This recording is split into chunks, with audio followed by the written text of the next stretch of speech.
Somewhere over the Persian Gulf, a radar operator watches a blip that shouldn't be there. Sirens wail, sailors scramble to battle stations, and within hours, military analysts realize what they're actually looking at: the largest American military buildup in the Middle East in over 2 decades, and it's already at war. This is not a drill. By July 2026, a ceasefire that once promised peace has collapsed. Missiles are flying again, tankers are burning in the Strait of Hormuz, and the United States has poured more warships, warplanes, and troops into this region than at any point since the invasion of Iraq in 2003.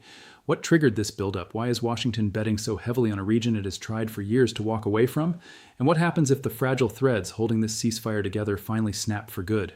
This is the story of how the world's most powerful military ended up back on a collision course in the world's most dangerous neighborhood, and why right now that collision may already be underway. The Middle East has never truly been at peace, but what's unfolding right now is different, bigger, faster, and far more dangerous than anything analysts predicted just a year ago. At the center of it all is a confrontation between the United States and Iran that has already produced something almost unthinkable: direct American and Israeli strikes on Iranian soil, the death of Iran's supreme leader, and a war that briefly paused, only to reignite within months. The players are familiar, but the stakes have never been higher. The United States, Iran, Israel, the Gulf monarchies caught in between, hosting the bases and troops that make this entire operation possible. And running through the middle of it all, one of the most strategically vital waterways on Earth, the Strait of Hormuz, the narrow channel through which a staggering share of the world's oil once flowed freely, now a flashpoint where tankers are being attacked and global energy markets hang by a thread. Since late January 2026, the United States has been executing what analysts have called its largest military buildup in the Middle East since the 2003 invasion of Iraq. Carrier strike groups, stealth bombers, tens of thousands of troops, missile defense systems stretched across a dozen bases from the Mediterranean coastline to the shores of the Gulf. This isn't a routine rotation of forces. This is a superpower repositioning itself for something it hopes will not happen, and preparing in case it does. But here's the question almost no one is asking out loud. Is this deployment about defending American interests and deterring further war, or is it laying the groundwork for something far bigger, something that could redraw the political map of an entire region? To understand what's happening now, the strikes, the ceasefire, the collapse, the uncertainty gripping capitals from Washington to Tehran, we have to go back to the moment everything changed. In late January 2026, something unusual began happening across American military installations from the Mediterranean to the Gulf. Aircraft carriers that were supposed to be rotating out stayed in place. Additional fighter squadrons arrived at bases in Qatar and the UAE. Missile defense batteries, the kind normally reserved for active war zones, were quietly repositioned across the region. For military families back home, deployment orders that were expected to end were suddenly extended, with little explanation beyond the vague language of evolving regional requirements. By early 2026, the numbers told their own story. The U.S. military maintained approximately 40,000 to 50,000 troops across at least 19 different locations in Middle Eastern countries, a dramatic jump from the roughly 34,000 personnel stationed there before October 2023, when the region's most recent chapter of conflict first ignited. But troop numbers were only part of the picture. According to defense analysts tracking naval deployments, the Pentagon was preparing to have 2 aircraft carriers, 13 cruisers and destroyers, and additional small combatants positioned in the Middle East, a concentration of naval firepower rarely seen outside of active wartime posture. Each of those ships represents not just steel and weaponry, but thousands of sailors living, working, and waiting under the constant possibility of attack. For a region Washington had spent years trying to pivot away from, redirecting attention, funding, and military resources toward the Indo-Pacific and the long-term rivalry with China, this was a stunning reversal. Years of strategic planning aimed at reducing America's footprint in the Middle East were being unwound in a matter of weeks. But that wasn't the most surprising part. The official justification for the buildup wasn't a single crisis. It was 3 interlocking ones: growing alarm over Iran's nuclear program, a brutal government crackdown that had killed thousands of protesters inside Iran itself, and a belief in Washington that Tehran's weakened regional position, battered after years of setbacks to its allied militias across the region, created a narrow window for decisive action.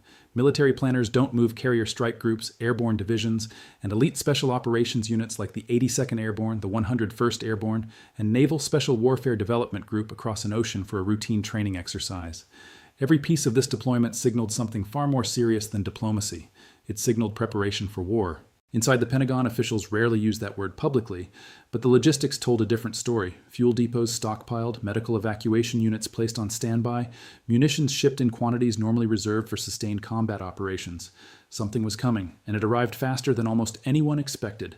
On February 28, 2026, the buildup turned into action. The United States and Israel launched coordinated airstrikes against Iran in an operation that came to be known as Operation Epic Fury.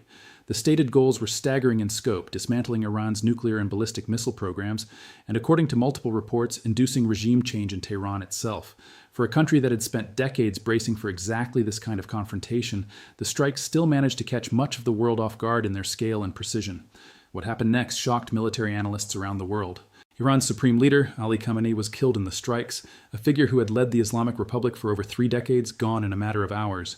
For a regime built almost entirely around the authority of a single cleric at the top of a rigid religious hierarchy, this wasn't just a military blow, it was an earthquake at the very foundation of the Iranian state, striking at the psychological core of a system that had projected permanence for a generation. Iran's response was immediate and multi-directional. The regime struck back at U.S. bases in the region, targeted Israel directly, hit sites in neighboring Middle Eastern states, and closed the Strait of Hormuz, cutting off, even if only temporarily, one of the most critical arteries of global trade, sending shockwaves through energy markets from Tokyo to New York within hours. But there is something governments rarely mention in these moments, the psychological shock inside Iran's own leadership structure. When a supreme leader is killed in an airstrike, succession isn't just a political question, it's an existential one for a system built on ideological continuity and divine authority. Khamenei's son, Mojtaba, emerged as his successor. For days afterward, according to reporting from the region, he did not appear publicly. A regime that projects total control was, in that moment, visibly disoriented. Angsty, depind, desertens. Its command structure scrambling behind closed doors while the world watched and waited for a response that seemed, for a time, unlikely to come. For ordinary Iranians, already living through months of brutal crackdowns on protest movements, the strikes added a new and terrifying layer to daily life. The sound of aircraft overhead, uncertainty about which buildings might be targeted next, and a government suddenly consumed by its own survival rather than the needs of its people. Operation Epic Fury officially concluded on May 5, 2026. But conclusions in modern warfare rarely mean the fighting is over. They mean the fighting changes shape, and this one was about to change shape dramatically. By April 2026, exhaustion and outside pressure pushed both sides toward the table. On April 8, 2026, the United States and Iran agreed to a 2-week ceasefire mediated by Pakistan. It wasn't the deal Iran originally wanted. Tehran had actually rejected an earlier 45-day framework, proposing instead its own 10-point peace plan, a negotiating stance that revealed just how much leverage Iran still believed it held, even after losing its supreme leader and facing sustained military pressure. The compromise that emerged was fragile from the start, and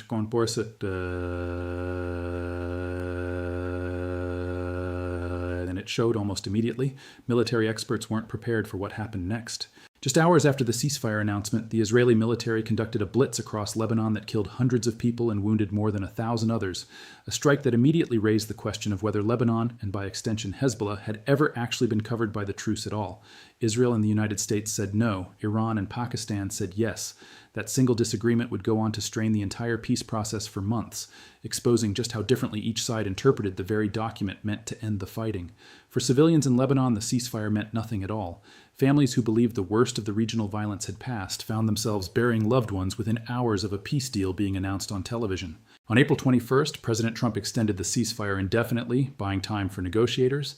By June 2026, those negotiations produced something more substantial, a memorandum of understanding aimed at formally ending the war and reopening the Strait of Hormuz to normal shipping traffic. On paper, it looked like peace. In practice, it was a truce held together by mutual exhaustion, not trust, because underneath the surface, something else was happening. Satellite imagery began showing activity that raised immediate red flags among international observers, and what those images revealed would soon threaten to unravel everything. The real story begins here. This is where the deception, if it existed, would have to be measured not in words but in shadows on a satellite photograph. By July 2026, monitoring groups, including the Institute for Science and International Security, began reporting satellite evidence of possible Iranian reconstruction activity at the Taleghan 2 site inside the Parchin military complex, along with unusual truck movements at a location known as Pickaxe Mountain. Both sites have long been associated with Iran's nuclear weapons research infrastructure, and both had been targeted in earlier rounds of strikes precisely because of that association. If confirmed, this kind of activity would represent a direct violation of the memorandum both sides had signed only weeks earlier, a memorandum that was supposed to represent the closest thing to durable peace this conflict had produced all year. Iran has not confirmed these activities, and the reports remain officially unconfirmed and disputed, but in the high-stakes calculus of nuclear deterrence, even the appearance of rebuilding is enough to shift the entire strategic picture. Washington doesn't need proof of an active weapons program to justify renewed pressure. It only needs suspicion, and suspicion travels far faster than diplomacy. and suspicion was already running high because Iran had never actually stopped testing the boundaries of the ceasefire in the one place that mattered most to the global economy, the Strait of Hormuz. Iran began repeatedly threatening and attacking ships passing through the strait, attempting to coerce commercial vessels into following routes and protocols set by Tehran, a strategy that would effectively let Iran control and profit from one of the busiest shipping lanes on the planet. It was economic warfare disguised as maritime policy, a slow-motion attempt to extract leverage from geography itself. On July 6th and 7th, 3 commercial vessels came under attack. It was the spark that lit the fuse. But there was a detail almost no one caught in the initial coverage, and something that would make the next 72 hours some of the most volatile of the entire year. As the United States escalated strikes against Iranian assets in response to the tanker attacks, President Trump declared on July 7th that he considered the truce over. Just one day later, in a moment of characteristic unpredictability, he suggested the exchange of fire wouldn't necessarily spiral into long-term military action. The world held its breath. It didn't hold for long. On the night of June 27th into June 28th, U.S. forces struck Iran for a second consecutive night, with CENTCOM citing continued Iranian aggression against commercial shipping. American strikes reportedly hit Iranian military surveillance sites, communications infrastructure, air defense systems, drone storage facilities, and mine layer assets as President Trump vowed to complete the job against Tehran. Iran did not stay silent. The Islamic Revolutionary Guard Corps launched a joint missile and drone operation against U.S. bases in Kuwait and Bahrain. Kuwait's air defense systems intercepted incoming threats. Air raid sirens sounded across Bahrain, sending residents and American service members alike into shelters in the middle of the night. For a moment, the entire Gulf held its breath, bracing for American casualties that, according to initial reports, did not occur in that particular exchange. This decision may reshape the entire region, because what came next made clear this was no longer an isolated skirmish. It was a war resuming in full. By mid-July, the U.S. launched a third consecutive night of strikes across a broad swath of Iranian territory, with explosions reported in the port city of Bandar Abbas and on the islands of Kish, Chesham, and Abu Musa. Tehran responded by striking American regional allies and claimed it had struck and disabled 2 rogue oil supertankers.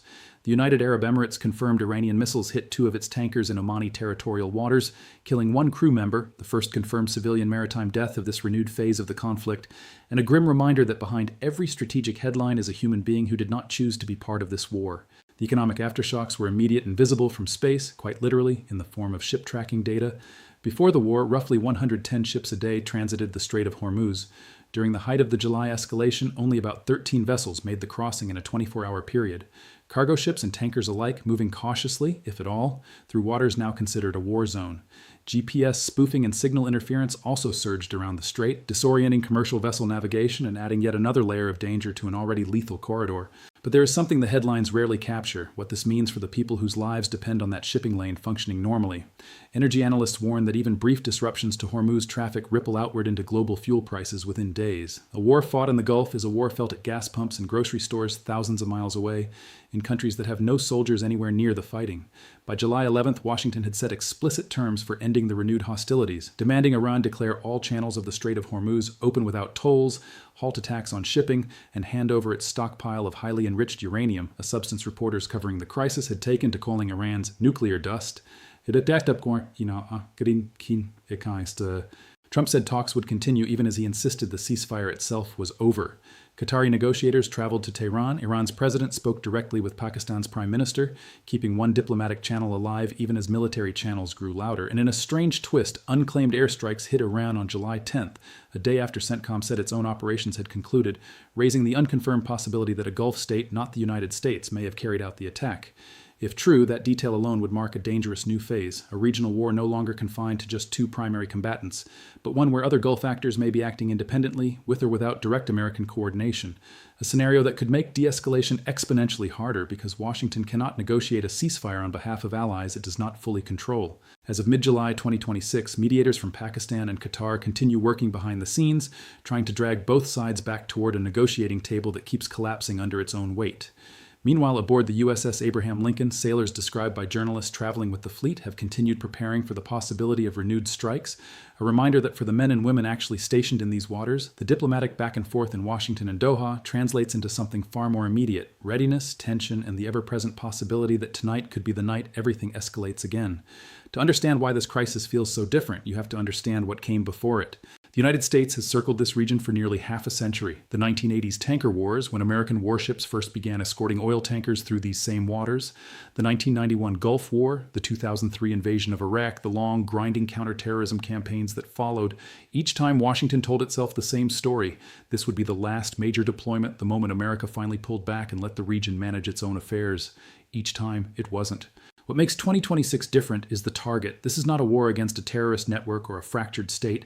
Iran is a nation of nearly 90 million people with its own ballistic missile arsenal, its own network of allied militias stretching from Lebanon to Yemen, and, until February, its own supreme leader who had outlasted 6 American presidents. Removing him didn't end the conflict. In many ways, it removed the one figure whose authority might have been able to end it quickly, replacing him with a successor still working to consolidate control while missiles fly. But there is something else governments rarely say plainly. This is also a war about energy, and it always has been. The Strait of Hormuz isn't just a shipping lane. Before this crisis, it carried roughly a fifth of the world's oil consumption through a channel just a few miles wide at its narrowest point. Every warship the United States has sent into these waters is in part protecting that flow. Every missile Iran fires near a tanker is in part an attempt to weaponize it. Global reactions have been sharply divided. European governments have called for restraint while quietly recalculating their own energy security, wary of a repeat of the price shocks that followed earlier Middle East crises. China and Russia, both with deep economic ties to Iran, have criticized the American-led strikes at the United Nations, though neither has intervened militarily. Gulf allies hosting U.S. forces find themselves in an uncomfortable position, dependent on American protection, yet increasingly exposed to Iranian retaliation simply by virtue of the bases on their soil.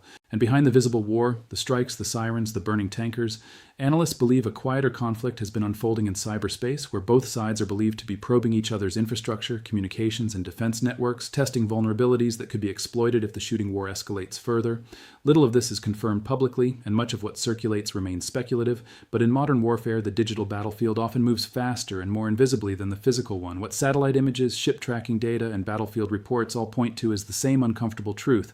This is no longer a contained crisis. It is a regional system under enormous strain where a single miscalculation, an unclaimed airstrike, a missed intercept, a tanker in the wrong place at the wrong time could tip months of fragile diplomacy into something far larger. Future scenarios. So where does this go from here? Military and regional analysts see several possible paths, and none of them are simple.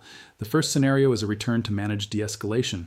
Mediators succeed, a new, more durable ceasefire framework emerges, and the Strait of Hormuz gradually reopens to normal traffic. This is the outcome most governments say they want publicly, Washington included, given the economic and political costs of a prolonged war.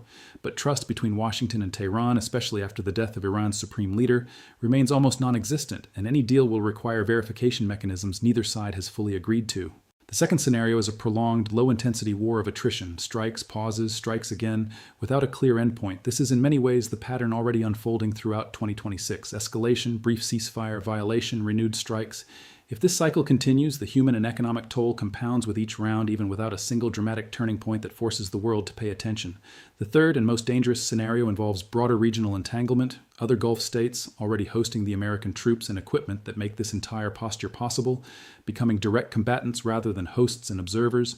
The unclaimed strikes on July 10th hint at how easily this could happen, whether by design or by miscalculation. A single unattributed strike in a region this saturated with weapons and grievance could be enough to pull additional countries into open conflict. What's clear is this. The massive American military presence now sitting across the region isn't going anywhere soon. Whether it becomes a deterrent that finally forces a lasting peace or the foundation for an even larger war may depend on decisions being made, right now in rooms in Washington, Tehran, Doha, and Islamabad, that the public won't fully understand until long after they're made. Every war in the Middle East carries the weight of the ones before it, but this one carries something different. It carries the death of a supreme leader. It carries a strait where 100 ships once passed each day, now down to a trickle. It carries a superpower that spent 2 decades trying to leave this region only to find itself pouring more warships and warplanes into it than at any point since the invasion of Iraq. Somewhere in the Gulf tonight, a young sailor watches the same dark water that carried empires, oil tankers, and now, once again, the machinery of war. Somewhere in Tehran, a family listens for the sound of aircraft they hope will never come. And somewhere in Washington, officials weigh decisions that will be studied by historians long after the headlines fade. Nobody knows yet how this chapter ends. Maybe the mediators in Doha and Islamabad succeed, and the ships return to Hormuz, and the carriers finally sail home. Or maybe the next unclaimed strike, the next satellite image, the next burning tanker becomes the moment historians point to as the true beginning of a war no one wanted to admit they were already fighting. But history has shown us again and again that when the world's most powerful military builds this much force in one place, it is never simply standing still.